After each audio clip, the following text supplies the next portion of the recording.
Hello, everyone, and welcome back to Ayan and Sarah Learning. Hi guys, we're so happy to have you here again. Today's topic is something very relatable. Yes, we're talking about busy mornings and daily English conversation. First, listen carefully to the conversation. Then we'll explain everything. Let's start. Hey, you look tired today. Are you okay? Yeah, I had a really crazy morning. Oh no, what happened? I woke up late and missed my alarm. That's the worst. Exactly. Then I rushed out of the house without breakfast. No breakfast? That's not good. I know. I was too late. So what did you do? I grabbed a coffee on the way to work. That's better than nothing. Yeah, but I still feel tired. You should sleep early tonight. I will. What about you? My morning was actually calm. Lucky you. I woke up early, had breakfast, and listened to music. That sounds perfect. Yeah, it made me feel relaxed.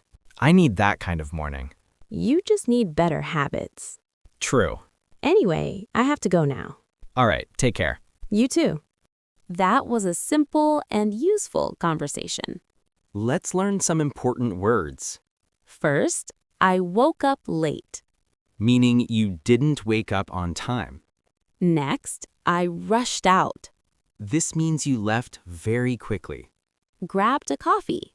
Means taking something quickly. Calm morning. A peaceful and relaxed morning.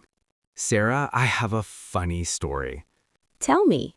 One day, I went to work wearing two different shoes. What? Really? Yes, I was in a hurry. That's so funny. I didn't notice until my friend told me. That's a real busy morning problem.